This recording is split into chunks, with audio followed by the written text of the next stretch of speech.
Buenas amigos, ¿cómo están? El Dinero Podcast en un nuevo episodio. Qué bueno que están ahí con nosotros compartiendo este espacio. Y qué bueno que ahora vamos a hablar de algo que a todo el mundo le interesa. Es importante hablar de vivienda, cómo construir una vivienda, las tasas que hay que pagar. Para eso tenemos a una persona que sabe de eso, que tiene toda su vida y casi un chin más hablando, escribiendo, compartiendo opiniones y sobre todo construyendo. Eliseo Christopher. Saludos, Eliseo. Saludos, don Jairo, y a todos los señores que están por acá. Bien, Eliseo es el presidente de Copimecon, que es la Confederación de la Micro, Pequeña y Mediana Empresa de la Construcción, Copimecon. Correcto. Usted tiene ya un tiempito con esta entidad tratando de aportar al país. Básicamente, ¿cuánto tiempo tiene Copimecon? 14 años va a cumplir ya este año. Oh, qué bien. Octubre, 14 años. ¿Y qué es lo que hacen ustedes en Copimecon? A ver. Bueno, nosotros, mira, Copimecon nace de la inquietud nuestra. Sí. Cuando vimos que había muchas leyes a favor de las MIPYMES, la ley 488, la 340-006 y demás. Sí. Todas hablaban de las pequeñas empresas. Entonces nosotros decíamos, pero ven acá, se habla de las pequeñas empresas, pero el sector construcción siempre se ve como que es tan poderoso, muy, muy fuerte, y se habla de ingenieros, arquitectos, constructores. Sí. Y entonces ahí nosotros vimos la necesidad de también de tipificar la construcción como micro, pequeñas y medianas. Bueno, son empresas. Y resulta que somos más del 98% de las empresas existentes en la República Dominicana de la construcción, somos micro, pequeñas o medianas empresas de la construcción. Hay mucha dispersión como quiera, ¿verdad? Todavía sí. Hay empresarios que trabajan de manera muy particular. La informalidad es demasiado alta en nuestro sector. También. Muy, muy, muy alta, sí. Entonces, de ahí nace esa inquietud. Por eso fue que crecimos tan rápido. Por eso es que hemos tenido, salimos y seguido ocupamos un espacio enorme. Salió una asociación, Apimecon. Sí. Eso rápidamente se convirtió en una federación y en cuestiones de 1 año, 2 años ya había una confederación con 28 asociaciones, 3 federaciones y una cámara. Perfecto. ¿Sabe que en este proceso, ustedes que tienen experiencia en la construcción de vivienda, y yo sé que para construir un proyecto hay que tener en cuenta muchos aspectos, ¿verdad? Entre ellos la parte de tasas. Hay que pagar tasas, hay que cumplir con requerimientos de suelo, diseño. ¿Cómo les trata esta parte a ustedes en materia de costo para las micro, pequeñas y medianas empresas de la construcción? Sí, la construcción tiene sus retos. Sí. Pero te hago un paréntesis. Sí. Esta mañana, pues, sufrí mucho contigo, Jairo, en ese terrible tapón, en el invento que hiciste esta mañana. Sí, fue fuerte. Sí. Sufrí. Sí, realmente el sector construcción tiene sus retos, tiene grandes demandas. Los impuestos que son bastante elevados, los materiales también, y por supuesto los permisos que son muy, muy complicados. Nosotros, pues, cuando vamos a construir, lo primero que aplicamos es toda la legalidad. Sí. La legalidad de una construcción comienza con el terreno. Y recordemos que tenemos problemas en los terrenos por donde quiera, por toda parte del país. Incluyendo que esté deslindado correctamente. Correctamente deslindado. Sí. No hablamos de que le falta 100%. Y ahí entonces comenzamos con el tema de los permisos. Sí. Hay un tema interesante para nosotros como constructores y además para los adquirientes o para los que quieren construir su propia vivienda. Sí. Y es que se deben construir con las normativas del lugar, o sea, con profesionales, pero también una vez que se tengan los planos, los permisos y demás, se debe contar con un presupuesto adecuado. ¿Cómo así? Pero, bueno, Eliseo, tú sabes que un presupuesto adecuado, eso es muy, muy relativo. Sí. Porque a veces hay que presupuestar, financiar una parte, otra parte no. En el caso de ustedes que son constructores e inician proyectos, ustedes pueden tener quizá una parte del capital para comenzar, o hay que buscar un préstamo en el banco para arrancar, los préstamos interinos como le llaman. Sí. Y entonces en el proceso de construcción ustedes van pues vendiendo unidades, comprometiendo la venta de unidades, y a eso les sirve también para capturar recursos. ¿Cómo es eso? Así lo hacemos. Pero recuerda que estamos hablando, tal vez, estamos hablando al que va a construir una vivienda particular. Ah, exactamente. O también nosotros como constructores. En el caso nuestro, en el caso de una vivienda particular, no sé si tú te das cuenta que camina el casco urbano y fuera de la ciudad Sí. también, y ve muchas construcciones a medio talle, como dicen. Sí, sí. Producto de presupuestos que no se han afinado bien. Ah. En el caso nuestro, pues comenzamos con los terrenos. Creemos mucho en la figura del fideicomiso. Seguimos luego con lo que son los permisos de lugar. ¿A dónde van ustedes? Comenzamos con lo que es ayuntamiento. El primer paso es ayuntamiento. Ayuntamiento, uso de suelo. Perfecto. Sí. Luego tenemos que planificar lo que son las aguas. Perdón. ¿Qué significa eso de uso de suelo? Para que la gente entienda a qué se refiere ese concepto, porque bueno, uso de suelo, pero ¿y qué es eso? Sí. El uso del suelo es cuando el ayuntamiento o el gobierno local, el municipio, Ajá. te otorga el permiso para construir tal o cual edificación en ese suelo. Ah, ya. Si no tiene ese permiso inicial, no puede hacer nada. Tiene que contar con la certificación, la aprobación del ayuntamiento del área correspondiente. Por ahí comenzamos. Uno de los pasos más importantes en cuanto a los permisos. Sin eso no te funciona en ningún escenario. Entonces, aunque hay gente que arranca sin eso y después tiene problemas en el camino. Ya sea una estación de combustible, un edificio, una casa, lo que sea, tiene que contar con el debido permiso de uso de suelo. Sí, porque suponemos que, no sé mucho de eso, pero cuando se somete un proyecto al gobierno local, el que sea, toman en cuenta también qué hay alrededor. Sí. Si el lugar es urbano, si sirve para un edificio de tantos niveles. Los arbitrios. O los arbitrios, obviamente, Correcto. claro que sí. Correcto. Si es una estación de combustible o una discoteca, una escuela, todo eso va a depender del lugar y de la normativa, supongo. Correcto. Pero regularmente los ayuntamientos siempre están abiertos a que crezcan sus ciudades, por supuesto. Y eso, pues, nosotros como constructores no tenemos grandes obstáculos con ¿En el ayuntamiento solo es el uso de suelo fundamentalmente o hay otras cosas? Fundamentalmente uso de suelo. Luego seguimos, seguimos con el Ministerio de la Vivienda, por supuesto, con los permisos y a través de la ventanilla única, pues se reúnen todos los planos estructurales, arquitectónicos, sanitarios, y todos se colocan, se tramitan a través de la ventanilla única. Que eso antes eran obras públicas, ¿verdad que sí? Que antes era obra pública. Entonces, desde allí surgen los diferentes cuestionamientos de las instituciones del lugar. Por supuesto. Por ejemplo. Debo hablar de que para hacer el uso de suelo debe contar primero con un diseño arquitectónico apropiado. Hay que presentarlo. Sí. Perfecto. Entonces, luego que se someten los permisos en la ventanilla única, ellos se encargan de distribuirlo por las instituciones que correspondan. INAPA, la CAS, Medio Ambiente, que es un desastre con los permisos en estos momentos, también que funcionaba hace unos años. Sí. Y entonces, la institución que mejor funcionaba en cuanto a permisología en el país era Medio Ambiente. Y el día de hoy es el mayor obstáculo que estamos presentando en cuanto a permiso. Pero bueno, esa no es la pregunta que tú me hiciste. No, pero está bien. Medio que me salió un poquito de... No, pero está bien, es parte del proceso. Sí. Entonces, ahí se van corrigiendo cualquier situación que entiendan las instituciones y se van presentando las correcciones del lugar. Se pagan los impuestos o la tasa en algunos casos, y luego se procede con la emisión de la licencia de construcción. Nosotros, en ese escenario, por supuesto, ya estamos vendiendo la vivienda en planos. Sí, claro. Eso es lo que nosotros para hacemos poder tener ya el capital para seguir construyendo. Ya los adquirientes están pagando los iniciales y nosotros entonces luchamos por obtener el punto de equilibrio. Ajá. ¿A qué me refiero? Punto de equilibrio: si tenemos un proyecto de venta de vivienda, tenemos que contar con la cantidad de vivienda vendida que nos pueda garantizar que el préstamo que vamos a buscar al banco se pueda pagar sin ningún tipo de problema. Entonces el banco dice, bueno, ya tú cumpliste con el punto de equilibrio, te doy los cuartos. O sea, seguro, bien seguro.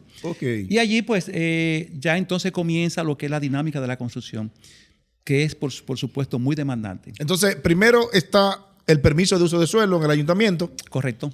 Después hay que ir al MIBET, al Ministerio de Vivienda y Edificaciones. Correcto, si es por ventanilla única. Si es por ventanilla única. ¿Es lo que utilizan siempre? Sí. Bueno, en el caso de viviendas económicas, sí. Viviendas económicas. Nos apoyamos siempre en la ley 189.11. O sea, que es por ahí también, todo se canaliza por ahí. Por ahí, correcto. ¿Y cuáles otros permisos se paga aparte del uso de suelo? Porque usted tiene que tener una licencia para construir eso, pero ¿qué implica eso? Si se pagan los permisos en el MIVET. Ahí se van pagando la tasa que corresponde a cada institución. Por supuesto que cuando hablamos de la ley 189.11 tenemos condiciones muy favorables que no se pagan todos esos arbitrios, todos esos impuestos o todas esas tasas. Pero cuando no esté en ese orden, en cada institución hay que ir pagando sus respectivas tasas. Y los constructores, hablas por ejemplo de que hay una alta informalidad en el sector. El problema de la informalidad es un caso que hay que analizarlo entonces, porque la informalidad misma, el que está informal no acude a ese proceso. Te puedo hablar de nuestro proyecto, para ponerte un ejemplo, Ciudad Alto de la Riviera. Nosotros en varios años, hablamos de 6 años, tal vez un poquito más, estamos construyendo la unidad número 300. Unidad 300, 300. Wow. Eso es en este instante, que no está terminado todavía. Sin embargo, en la periferia se han construido miles de viviendas informales. Miles informales sin permiso y sin nada. Casuchas, comienzan con pequeñas casuchas, con 4 bloques y por ahí siguen avanzando. Y la autoridad municipal es nada. Te pongo el ejemplo, el ejemplo práctico, porque eso se ve en todo el territorio nacional, donde las ciudades están creciendo de manera desordenada, precisamente producto de las construcciones informales. Por eso es que hablamos siempre desde Copimecon con tanta puntualidad, tratando de que ese sector que es altamente informal vaya un poco más a la formalidad. Hemos planteado de manera reiterada la necesidad de la República Dominicana de que eso surja. Si eso surgiera, pues vamos a tener un sector mucho más organizado. Pudiéramos contribuir de manera muy amplia a la dominicanización de la mano de obra del sector construcción. Ajá, ¿y cómo? ¿Eso es difícil, Eliseo? Bueno, te puedo plantear lo siguiente. Recuerda que en el año 2024, según el Banco Central, el sector construcción creó 421,000 empleos. De eso solamente 67,000 eran formales. 387,000 y algo informales.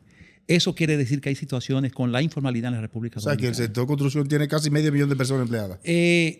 Eso dicen los datos oficiales. Los datos, Hablo de 421,000 empleos y más del 85% de esos empleos son informales. Entonces ahí yo pongo la tarea. Sí, pero ahí hay un problema de fondo, sistémico, de responsabilidades compartidas posiblemente. ¿En qué aspecto? Bueno, porque el Estado no está cumpliendo con su rol, por un lado, pero también los constructores ahí habla de dominicanización. ¿Cuán conveniente es la formalización del empleo en el sector de la construcción? ¿No encarece eso, no? Mira, esos son temas tan amplios que uno a veces nos tomaría mucho tiempo plantearlo. Pero mira, por ejemplo, aquí regularmente se está hablando una empresa informal, una microempresa, tributa igualito que una gran empresa. ¿Cómo así? No, en las mismas condiciones de pagar impuestos. La complejidad del sector de pagar los impuestos en la República Dominicana no es tan sencillo. Cualquier persona tiene que contar con una estructura para tener sus impuestos al día. Una microempresa a veces es difícil. Entonces, ahí tenemos un obstáculo para la formalidad de las pequeñas empresas. Ese es uno. Otro gran obstáculo es la inclusión financiera. La inclusión financiera, tú vas a los bancos y no es tan sencillo tú poder acceder a las condiciones de los préstamos. Habla de los micro y pequeños constructores. Pequeños constructores. Sí, pero aún siendo formales. Aún siendo formales te miden con todas las condiciones. Sí. Y te lo puedo señalar en la siguiente forma. Sí. Por ejemplo, que hablábamos con unos amigos en estos días analizando el tema de un anuncio que hacía el presidente de la República en días pasados de mecanizar la mano de obra del sector construcción a través del Bandex. Habló ampliamente sobre eso y anunciaron unos 3,000 millones, 2,800 millones de pesos para el sector construcción y agropecuaria. El Bandex anuncia hace unos cuantos días que definitivamente ellos colocaron ya 3,000 millones de pesos. Pero yo le pregunto entonces a las autoridades del Bandex. Nosotros fuimos, cuando anunciaron eso, salimos corriendo para Bandex. ¡Bandex, estamos aquí! Nos recibieron un café sabroso, recién coladito.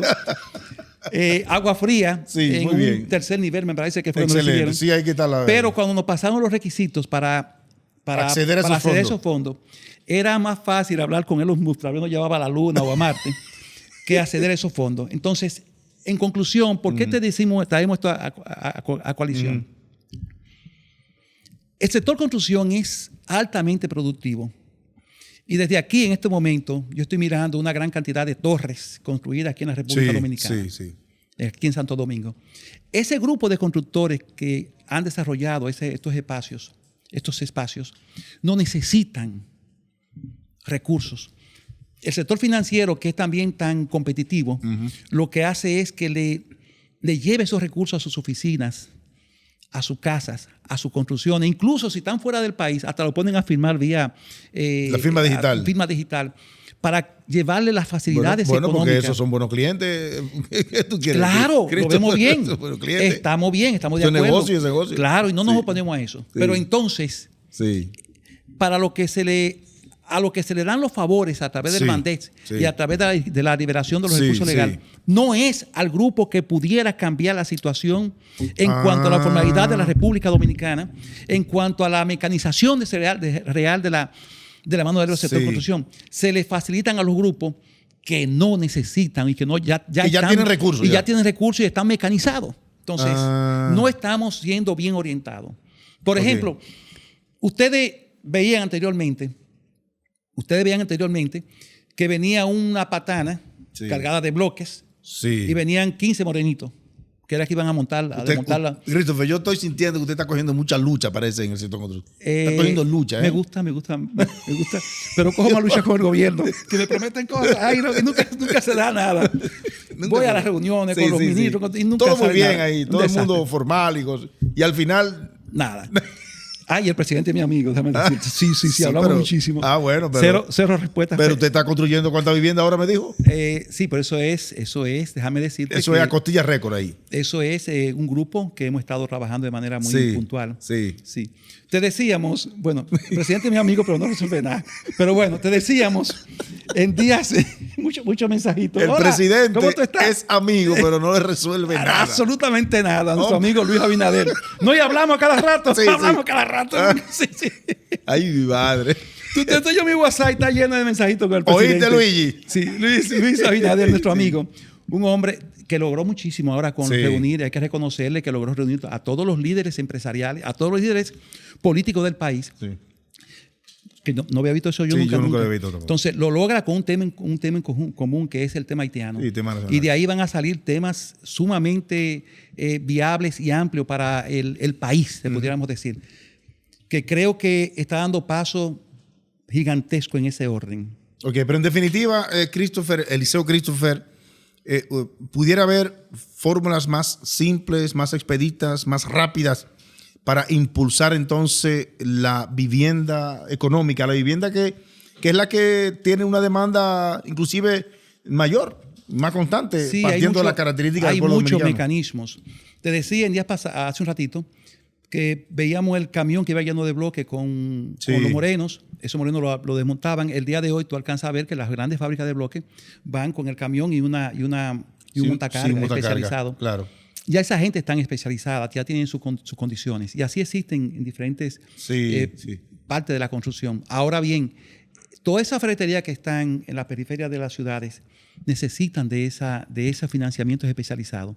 Y ahí pues entonces se van sacando de la mano o sacando del escenario mucha mano de obra ilegal. Eso puede tecnificar un poquito más el sector en materia de parte de mano de obra. El tema de la vivienda, te podemos decir, y aquí nos hicimos, vamos a llamar asesores y cercanos a los planes de vivienda del gobierno de la República, de Luis Abinader ahora, especialmente el Plan Nacional de Vivienda Familia Feliz. Un plan que cuando nosotros lo vimos, le decíamos al presidente en una reunión que teníamos en sus oficinas, le decíamos, presidente, esto no tiene comparación, porque esto impacta directamente en el orden político, en el orden social y en el orden económico, da unos pasos gigantescos para las pequeñas empresas. Pero cuando vemos el desarrollo, el impacto que ha tenido, el poco impacto que han tenido en el orden social, esos planes, no fue lo que se esperaba. Sí. Y en el orden económico con las MIPYME es cero. Entonces, ahí seguimos diciendo que la solución para tener un país mucho más equitativo, un crecimiento mucho más viable, se puede decir, como país, no está en liberar 35, 40, 70 mil millones de pesos el encaje legal para unas cuantas empresas grandes, no está en buscar desde Bandex para financiar equipos a quien lo puede financiar, está en buscar localizar a esas micro, pequeñas y medianas empresas que estamos diseminadas en todo el país y buscar espacios de participación. Bueno, pero entonces por el gobierno que se acerca a Copimecon, entonces, porque ustedes... Lo hemos hecho, lo hemos hablado muchas veces, lo planteamos en cada momento, somos de manera permanente, estamos haciendo nuestra propuesta, vamos a las reuniones y vemos realmente que hace falta un mayor empuje hacia las micro, pequeñas y medianas empresas. Eliseo, quiero agradecerte a ustedes. Este episodio, tu participación aquí en El Dinero Podcast para hablar un poco de este tema tan fundamental, la vivienda económica y cómo ustedes manejan el día a día para contribuir con un sector tan importante. Nosotros a ustedes, un ambiente tranquilo, bonito, muy acogedor, muy acogedor. Gracias. Hasta un próximo episodio, El Dinero Podcast.